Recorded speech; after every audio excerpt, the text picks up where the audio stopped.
এক চোখে কাজ করতেছি। পুরান গড়ি আনলে নতুন করে দিতে পারবো। একটা গড়ি সারাদিনও লাগে, আবার 2 দিনও লাগে। 60 বছর ধরে গড়ি মেকানিক করি। এই চোখের এটা যদি না লাগাই তাহলে আপনার ক্লিয়ার দেখা যাবে না। ছোট ছোট পার্টস গুলা এটা ছাড়া দেখা যাবে না, তাহলে করতে পারবো না। এটা দরকার, হ্যাঁ এইটা লাগবেই। চোখে লাগান লাগে, তারপর এই যে এটা দেখি চোখে, একটা চোখে এক চোখে কাজ করতেছি। সব পার্টস আছে, এই যেগুলা পার্টস আছে সব গড়ি মেকানিক। এই যে পার্টস, তারপরে এই যে এগুলা সব মাল জিনিস, এই যে ওয়াশার, রাবার, প্যাকিং পুকিং সবই আছে। একটা বাংলে ওই মেশিন লাগে, এক মেশিন একই গড়ি, একটার না আর একটা লাগে না। ময়লা আছে না, এটা আবার পলিশ করে আনলে চকচক হয়ে যায়। হ্যাঁ, আবার গ্লাসের দাগ উঠলে দাগ উঠে না, একেবারে চকচক হয়ে যায়। এরকম করে দেওয়া যায়। পুরান গড়ি আনলে নতুন করে দিতে পারবো, চকচক মানে।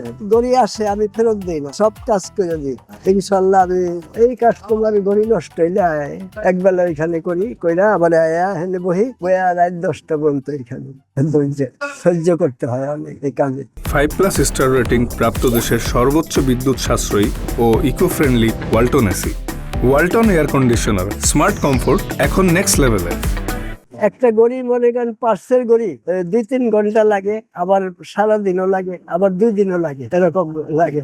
ওয়ার্লিং করতে গেলে তখন সময় বেশি লাগে। তারপরে পার্স লাগানো লুগারে হেয়ার স্প্রিং নষ্ট থাকলে আরো সময় বেশি লাগে। 60 বছর ধরে গড়ি মেকানিক করি। জুরাইনগিরি আমি 50 বছর এইখানে। আগে আসছিলাম পাকিস্তান আমলে নাজিমুদ্দিন জেলখানার ডালে। গড়ির কাজে আমি নিজে নিজে এটা শিখছি, ভাঙছি চড়ছি, ঠিক করছি। তারপরে অভিজ্ঞতা হয়েছে, এখন আমি ওই কাজই করতেছি, ওই কাজ করে চলতেছি। প্রথম ভালো আছিল, তখন তো সস্তা আমল ছিল। ওই সময় 500-1000 টাকা কামাইতাম ডেলি।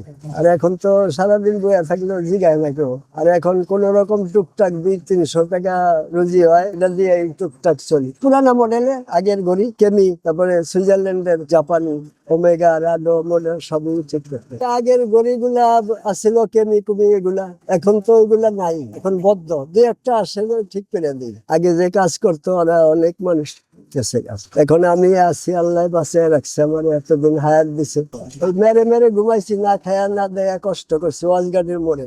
এই যে এখন তো ব্যাটারি সিস্টেম ঘড়ি বেরিয়েছে, ওই বেল ব্যাটারি ওগুলা মেশিন বদলে দিই, বা দিয়ে একটা পার্সেল মেশিন এনে ঠিক করি। তারপর চাবি সিস্টেম আছে, কেমি, সিটিজেন, রাডো, রোলেক্স এগুলা করি। ওগুলা মেশিন জাম হয়ে যেত ময়লার থেকে, আবার লিভার আউট হয়ে যেত, তখন ফ্রি করলে চলতো। আবার পুরানা গড়ি ওয়াশ করতে হইতো। এই যে আমি এই যে হাই গ্লাস লাগায় এই যে এখানে দেখলাম, এই যে ছোট পাশ, এই যে এগুলা লিভার গুলা ঠিক করতে, ভালো করে করতে, দেখতে ওয়াশ করতে হবে, হেয়ার স্পিন খোলায়া তারপরে ঠিক করতে।